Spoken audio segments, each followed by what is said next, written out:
Good morning. Hey, how you doing, Joe? I'm wonderful. How are you today? I'm good. I'm good. It is actually afternoon where I am, but good Okay, morning to okay. I love the future, so I'm in. you. Where are you located? So I'm in England. I'm about 30 miles north of central London. Okay, wonderful. Well, I am in Kansas City, Missouri, the middle of America. Nice. So it's great to meet you. Thank you for taking a minute out today. And I want to No begin problem. I want to begin our conversation with what we've lived through for the last 3.5 years, which has hmm been COVID, a pandemic. How did you get through it, and how has it changed you? That's a really good question. How did I get through it?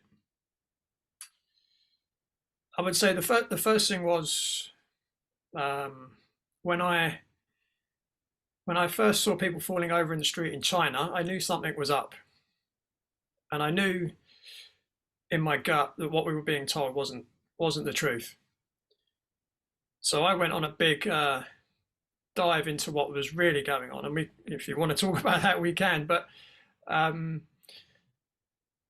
the first thing was obviously we went into lockdown. Now, when we went into lockdown, I had a practice in central London, and obviously that no longer existed. That was gone, right? Yeah, So I was sat here in my office thinking, well, I can no longer rely on having a premises to run my business, right? yeah, So I thought, well, what I have to do is something I was leading up to anyway, even prior to 2020, was I need to find a way to help people without having to go into a building that I may or may not even be allowed to go in, yeah, right? Because of certain rules that were being put into place. So I said to myself, if I'm going to be able to help people from a health perspective going forwards, what I'm going to have to do is find a way of helping people online. yeah, As I say, I was already going in that direction. So over the space of the next kind of 6 to 8 months, as well as trying to warn people as to what was really going on in 2020, um, what I was doing was kind of reshaping my business model to one where I could help people without potentially not having to rely on any kind of premises.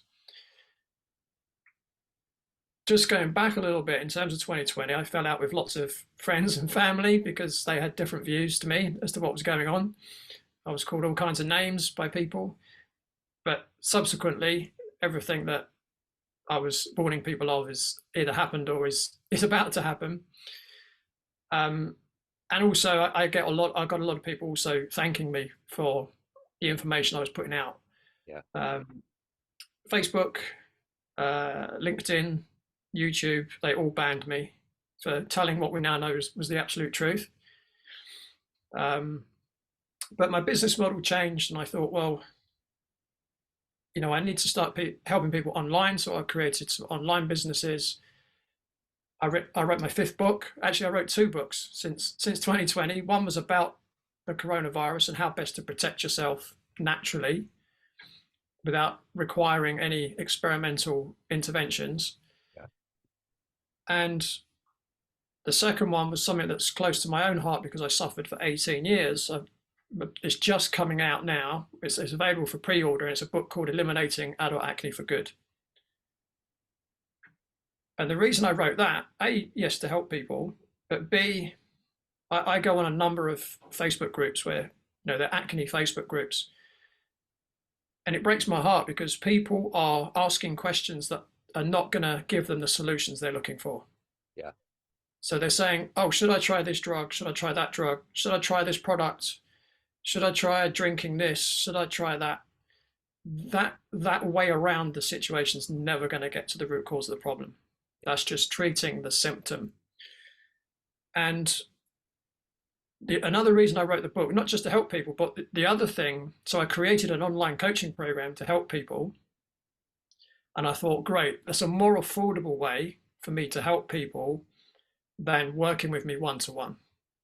I thought, right, that's going to save them money. But when I started putting that out there to the universe, lots of people were coming to me and talking to me about, yeah, I want to do your coaching program. And even though I'd made it to what I thought was affordable, they were still saying that's too much money. I really can't afford that. So I thought, well, how can I help those people? So I thought, well, let's just put everything I know about helping people with acne into a book they can follow step by step by step by step. And if they follow all the steps, they're going to find the root cause at some point. Yeah. Now, obviously, if I'm coaching someone, I can get to the root cause a bit quicker and might not need to go such a long route, but at least, someone doesn't have to invest the money that it would take to either work with me one-to-one or work with me on a group coaching program. But in terms of going back to your original question, how did I survive the last 3 years? It's been tough. I'm not, completely honest. It's been tough. Lots of change. Lots of things have changed for me. I've kind of fought very hard to get the truth out there, and I think it's taken a lot out of me, without a doubt. But what I have done, I've stuck to my own core values around my health. So, on a daily basis, for instance, I wake up in the morning, drink a large glass of water. I make some tea with some prebiotics in it. I take a cold shower. I meditate. I go to the gym. I work out. I come back from the gym. I have my protein shake, and I'm ready for the day. Excellent. I go to bed early. So I've done all those things throughout the last 4 years, as I was doing before, because the thing that's been really challenged has been the mind, right? There's been so much put on everybody, whether it's restrictions at work or family members getting ill or dying. I've lost a lot of friends in the last 2 or 3 years through, I don't really want to say why I think they've died, but Yeah. I think we all know why. So for me, I think another thing that's helped me is I've had a purpose.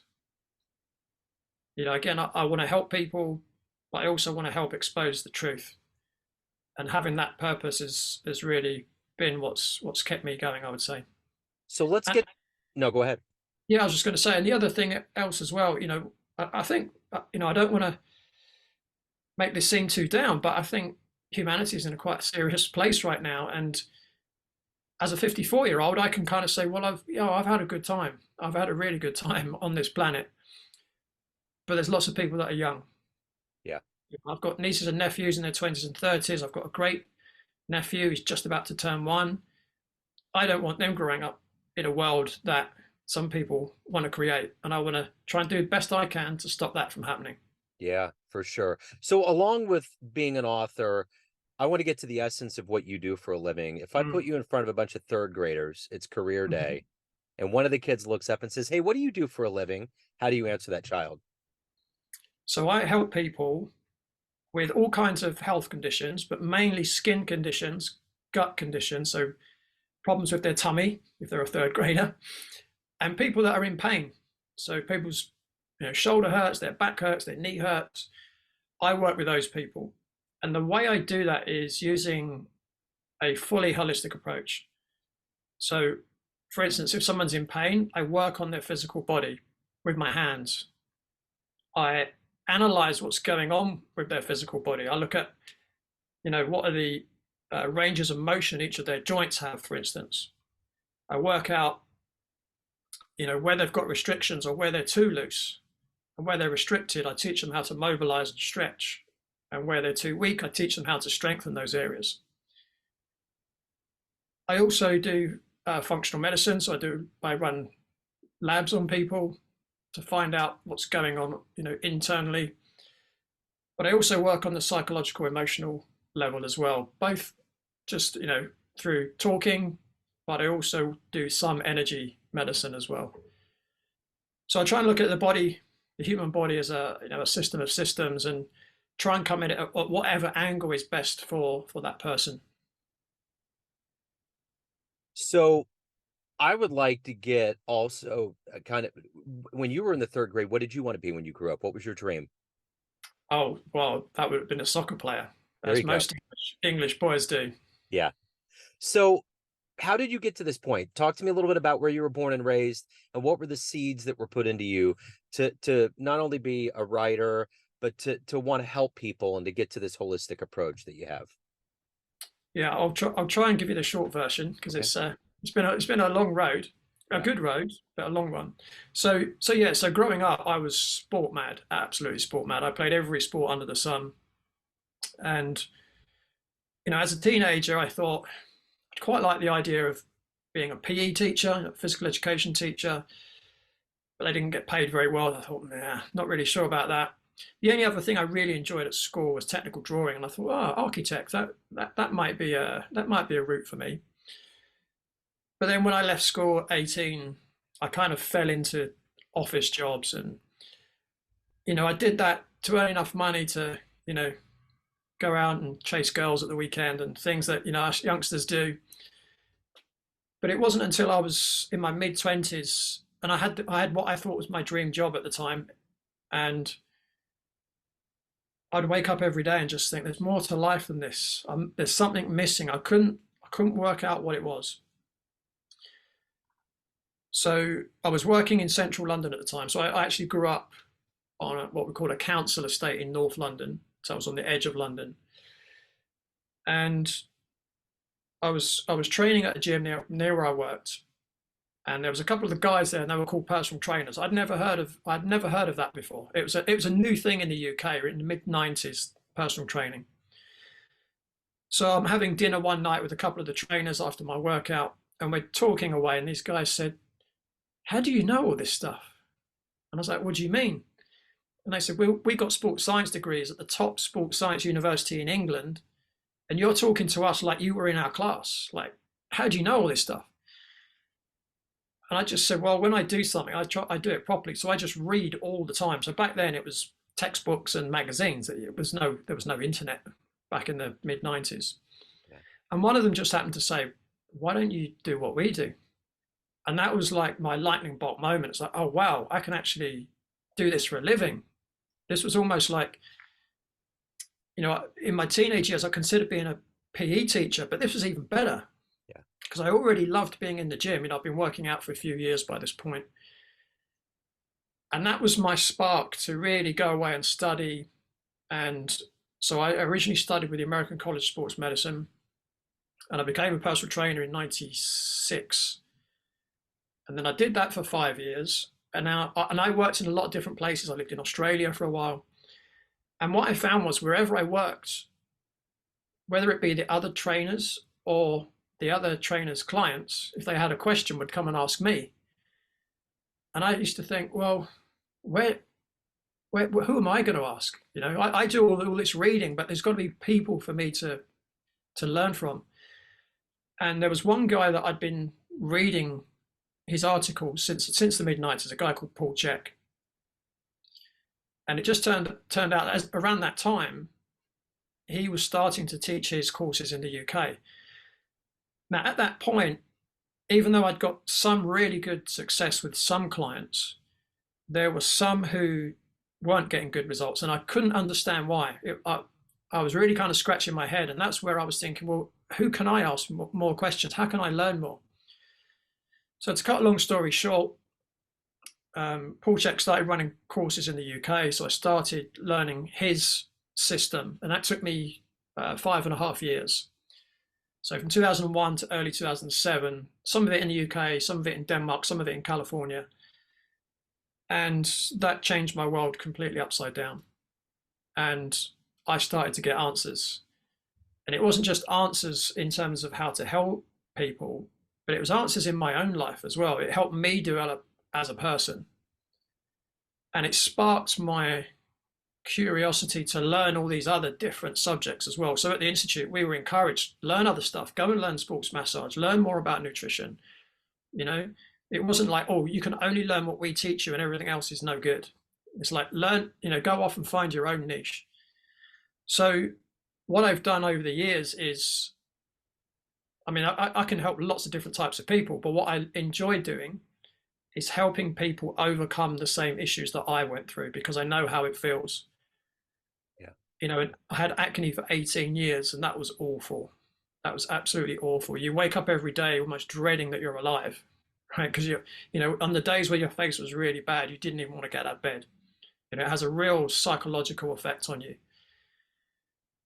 But I still play sport today. So I've been playing sport since I was 6 years old. So that's 48 years I've been playing sport, and I haven't never stopped. So I've had slight knee injuries. I've had two shoulder injuries, that mainly from tennis. But I had one very serious lower back injury 10 years ago.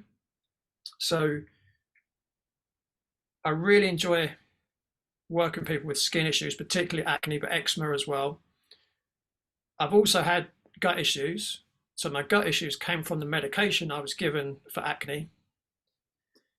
So that's been a good 20-year process of trying to improve my gut health. Yeah. So helping others that have been through that same situation is really, really satisfying to me. And I often get people coming to me and they say, but I've seen this person, I've seen that person, I've seen this doctor, I've seen this specialist, and I'm not getting any better. And I'm at the end of my tether and I really don't know what to do.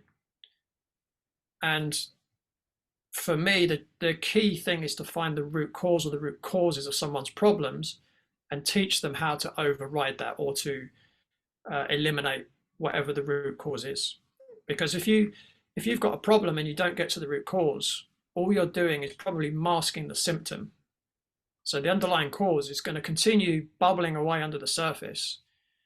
Some people say it's like, if you're driving along in your car and you get your engine warning light come on the dashboard. Well, what would you do? Well, you would take it to a car mechanic, let them have a look at your engine, diagnose what's going on, find the root cause, and then fix it. But in today's kind of modern world, we have a system, a medical pharmaceutical system, that says, I've got just the thing for you. It's a piece of black tape to cover over the light on your dashboard that's telling you there's something wrong with your engine. Yeah. Right. So we're getting the black tape and we're thinking, oh, we're all good now. But actually, the engine's getting worse, and it's getting worse, and it's getting worse because you can't see the light anymore. Right.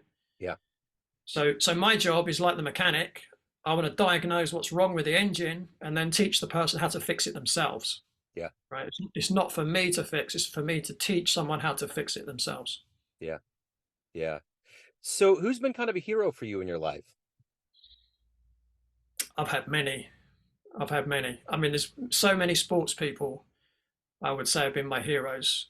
Going back to the 70s, Bjorn Borg was probably my first hero. Tennis superstar Bjorn Borg. Yeah.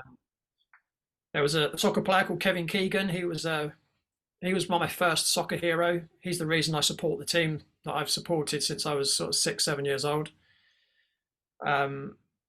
More modern day, I would say Novak Djokovic is probably the biggest hero. I mean, he was a massive hero for me just through his tennis career. Yeah. But then what he's done more recently, he's really shown humanity what it's like to really have values and to really stick by your values no matter what. Yeah. And I would say there's one, I wouldn't call him a hero because he's now a good friend of mine, but the guy that's taught me probably more than any other human in my lifetime, and that's Paul Chek. Yeah. I now teach his courses, so I'm part of his institute's faculty.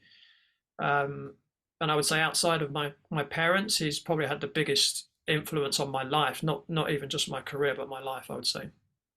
So if you could meet anybody alive on the planet right now and spend some time with them, who would it be?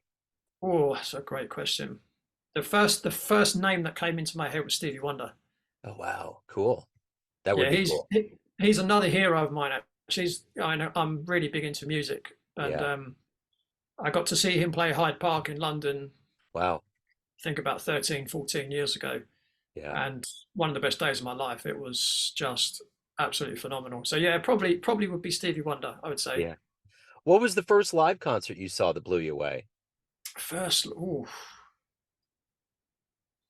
that's a really good question. That's a really good question. But it may not get any better than Stevie Wonder. Oh no, oh, definitely not. No, I don't think there's anything going to beat that. The two bands that spring to mind, and I'm not sure they would have been the first that blew me away, but the two bands that are absolutely amazing live. One is the Brand New Heavies. Yeah. and the second is Jamiroquai. Yeah, Jamiroquai. Yeah, that album in '98. What was that with the logo on it? That's such a great album. Synchronized. What's that? What's Is it that? synchronized? Is it Yeah, synchronized? yeah. And I mean, every song on there was good. For a minute, when I saw when I saw that behind you, I thought it was saying Radiohead because the art kind of looks a little bit like, you know, because Yeah. it was blocked. But so what is the daily motivation for you? What gets you out of bed? What gets you to want to accomplish what you want to get done and help people? I would say, I mean, there's two things, I think. A value for me, my own personal value, is to maximize my own health. And the reason I do that is because it enables me to do much more with my life, right? So if I can help people do the same, i.e., help people get the most out of their life, then that really fulfills me. And what I see is I see a lot of people who have physical and mental restrictions preventing them from living their best life. You know, one of the things that again I also feel is very important is to give back because that fulfills yourself, Yeah, right? You see so many people that they become successful, they've got the money, they've got the house, they've got the car, they've got the wife or whatever it might be, but you see a lot of these really famous people, rock stars, people like that, they end up committing suicide, and it's like, okay, did they find a way to give back and to serve others? I'm guessing not.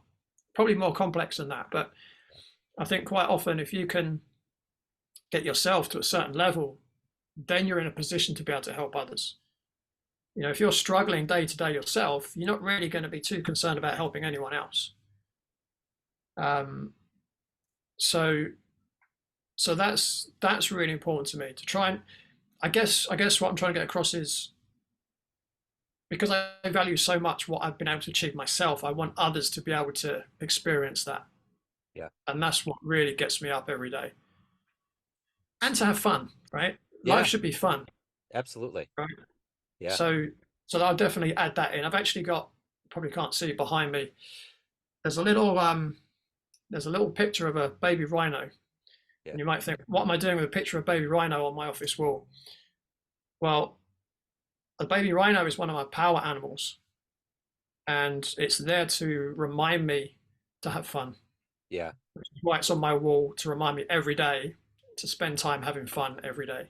Absolutely. Yeah. So if you could go back in time and see any sporting event, where were you going to go? What are you going to see? What do you want to see with your own eyes as a big sports fan? Wow. You mean live? Yeah, just yeah, in front of you. Like if you get transported into a time machine and see it happen, where are you Do you going? mean before I was born or In since? in the history, whatever you would love to have seen with your own eyes. I've got to say, England winning the World Cup in 1966 Yeah, against yeah, West Germany. It would have to be that. yeah, yeah, yeah. So everyone out there has a perception of you, family, friends, clients, colleagues, but you run the show. What's your Hmm. perception of you? Who do you think you are? Wow, that's a question. Yeah, that is the one. Um,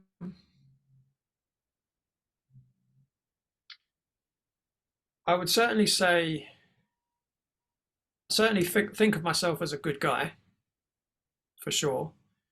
Um, I certainly care a lot about other people.